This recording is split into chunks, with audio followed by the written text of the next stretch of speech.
Vous avez entendu la musique, on s'en fiche. Fiche, le poisson, bien sûr, en anglais. Bonjour Frédéric, c'est vrai que nous sommes le 1er avril, c'est le jour du poisson et des blagounettes. Oui. Alors je précise quand même tout de suite, attention, ne pas confondre avec les fake news. Vous savez qu'on les combat ici et qu'on veille à France Télévisions, justement. Alors oui, c'est vrai qu'on a l'habitude de dire que l'homme descend du poisson, mais là, ce poisson descend bien de l'homme. Oui, absolument. Et de son cheval. Et ça, bah oui, du coup, parce qu'on a affaire à un souverain. Alors, je parlais juste de ces informations que vous allez peut-être découvrir, vraies, fausses, dans vos journaux de la presse écrite, les journaux régionaux, évidemment. Ça me rappelle juste deux petites histoires avec le démontage d'une tour Eiffel, de la tour Eiffel, qui avait été annoncée à la une d'un journal local il y a quelques années, ou encore la suppression des virages à gauche, parce qu'ils étaient considérés comme trop dangereux, donc on ne conservait que les virages à droite. Voilà, c'est dire si ça peut aller quand même très loin. En 74, ça, non? Voilà, en 81. Non, pas de date. Alors, juste, quand même, on va regarder ce calendrier, parce que tout nous vient du calendrier. Ça nous vient des poissons, mais tout s'explique avec, évidemment, ça c'est une image d'Épinal, c'est le calendrier qui va poser un problème, parce que pendant des années, des dizaines d'années, voire des siècles, on ne sait pas où placer le premier jour de l'année, le premier de l'an. Un coup, c'est à Pâques, un coup, c'est à Noël, un coup, c'est en janvier, et puis ça déménage. Et parfois, même dans les régions françaises, toutes les dates ne sont pas communes. Alors, un jour, il y a un roi, il s'appelle Charles IX, et il est en 1564, il fait un tour de France, et il profite de son passage en Roussillon pour éditer un édit, en tout cas signer un édit, en 1564, qui fixe définitivement le premier jour de l'année au 1er janvier, et non plus au mois d'avril, au moment de Pâques, comme ça l'était auparavant. Du coup, les gens vont se faire des cadeaux le 1er janvier, mais comme ils ont conservé l'habitude de se faire quand même des cadeaux au mois d'avril, puisque c'était le premier jour de l'année, ils vont poursuivre de faux cadeaux. En fait, on va s'offrir de faux cadeaux.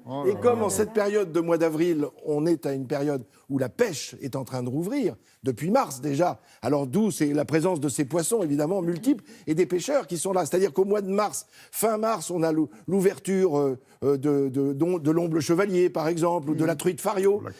Et puis, au mois d'avril, on a l'ouverture du brochet. Donc, on voit bien que le poisson est présent dans cette période de l'année. Mais pourquoi devient-il aussi comique, ce poisson, quand on l'accroche dans le dos? Alors, on le voit avec cet extrait qui est assez amusant. Hein. Ça se passe quand même il y a quelques années, parce qu'on reconnaît bien les hirondelles. Pas si loin que ça, C'était le nom. Les hirondelles, c'était le nom donné aux policiers. Avec leur cap sur leur vélo. Oui. Alors, et le vélo s'appelait l'hirondelle. Le fabricant du vélo était l'hirondelle. Alors voilà, ce contrevenant... Pas l'hirondelle des faubourgs.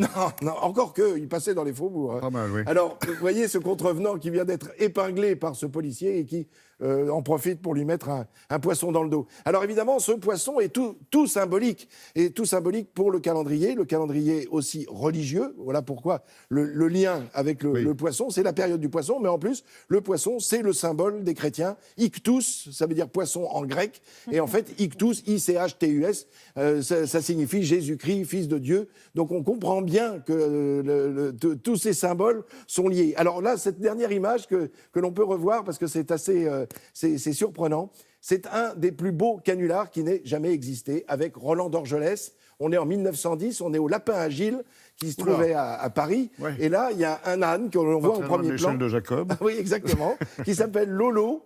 Et cet âne, merci. Non, lui, c'est un vrai âne, hein, je veux dire.